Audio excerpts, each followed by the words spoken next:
Oh, Biff. Oh, hi. Yes, it's another contrived opening. I hope you're enjoying these. I know I am. So, what are we doing this week? Or this time, I should say. It's not a weekly thing. What are we doing this time? Now, as many of you know, as I've said in other videos, I am an English teacher. And I'm sure those of you who have gone through English literature education have discovered we tend to do a lot of the same books. A lot of books keep popping up in different English curricula. And you may be wondering why. Well, there's a few reasons for that. Usually those books are books that have sort of stood the test of time.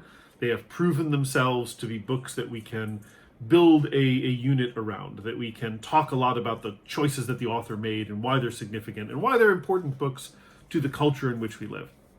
But another reason is that, especially with the internet, there are so many people who have taught these texts, so many people who have built lessons and have ideas about how to approach the text. So it really saves a lot of work for us to do a text that has been done before that we can then kind of borrow and steal from and build our own work on, rather than building sort of from the ground up. So that's another reason why they tend to show up a lot.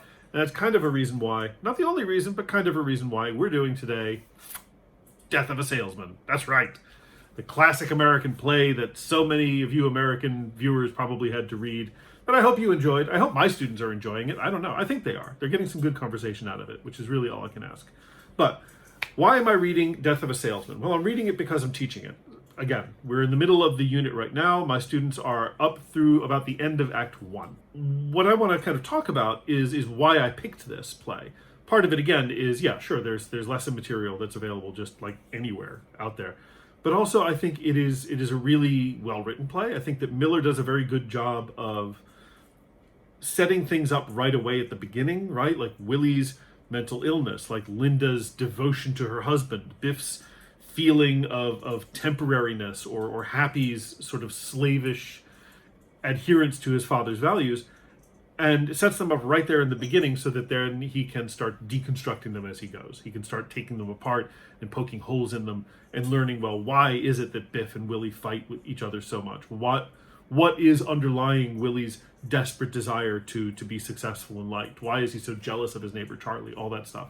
So he sets up the facts at the very beginning and spends the whole rest of the play exploring what those facts mean and why they're there. And then ultimately, because this is Arthur Miller writing just after World War II, it is going to be a critique of capitalism and the American dream and what it means to be an American citizen in the mid 20th century. And so I think it's really, really fascinating for that. So there's that. There's also a lot of really good lines in this play. I don't read plays for fun.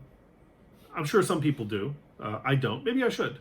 But there's a lot of really good lines in the play, right? Where he says, "Be liked and you will never want." And that's one of the things that's really neat about Willie Loman and what Arthur Miller is doing, is that Willie Loman is obsessed with being liked. In fact, not just liked, but well liked. He needs that. He needs to be able to go to different cities in New England and have people know his name and watch his car for him, and he meets the mayor and all this stuff. He really has to be well liked. He says to his son that that's the heart of everything. It doesn't matter necessarily how smart you are. What matters is how well liked you are. And to me, I think that's an aspect of the play that's really appropriate for the 21st century, especially the 2010s and 2020s, because here we are. We're on Facebook and Instagram and TikTok and Twitter and Snapchat and all these other things, and what do we want? We want likes, we want thumbs up, we want hearts, we want little smiley faces. We want to know that people acknowledge us. We want to know that people see us and that they validate us. I remember somebody somewhere, I wish I could remember who it was, said that every tweet, every video is basically someone saying to the universe, please acknowledge me, please recognize me. And to some degree, I think that is true. I think that's one of the reasons why social media is as big as it is that so many people who would otherwise be just lost in the wash of humanity are given a chance for other people to say, yes, I see you. I recognize you for what you are doing, and I like what you're doing. And I even have a note at the very beginning of my copy. It says, Willie on social media, horrifying. I think Willie Loman on social media would be a monster, but I would love to see it. It would be so much fun because he is so obsessed with being liked. I think that there's a lot to take away from this idea of doing what you want because it's what you want to do. And this is one of the reasons why I think it is good for high school students, because high school students are trying to figure out what they want. They're trying to figure out who they are. We're asking them to make, thank you, we're asking them to make a lot of really big decisions about life and college and stuff when they might not even know who they are. And I think one of the things Miller is telling us in this play is that if you build your life around what you think other people want, you're going to be miserable. You're going to be sad because they're going to want something else, or you will one day not be able to provide that. And then what do?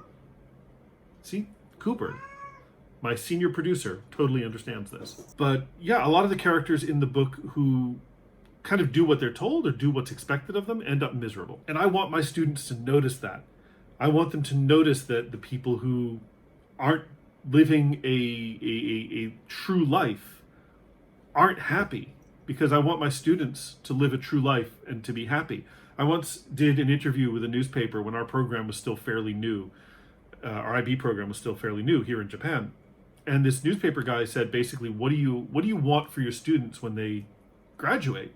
And I think what he was expecting me to say was, I want them to go to great schools, or I want them to be engineers, or I want them to da-da-da-da-da-da, whatever.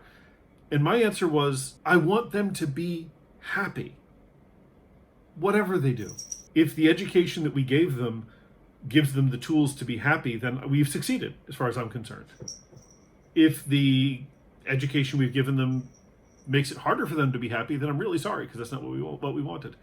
But that's one of the reasons why I do like to put Death of a Salesman on my list, is because I can point to it and say, look at Biff. Look at Biff Loman. Biff Loman spent his entire childhood obsessing over whether his father liked him and whether he was living up to his dad's expectations. And when his father ruined those expectations of him, he didn't know what to do with himself. And I tell my students, like, don't do that. Just don't worry about what your parents think. Don't worry about what they want of you. They have their lives. This is your life, and you should lead it the way that makes you happy. So that's kind of where I get to with Death of a Salesman. It's one of the reasons why I like it a lot. So that is what I am reading right now. I will finish it fairly quickly. It's not a terribly long play to finish, but it'll still take maybe a few more class sessions to get through. My students are having some really interesting discussions, and I'm looking forward to finding out where they go with it. But until then, I will see you later with a new book on What Are We Reading? So have a good one.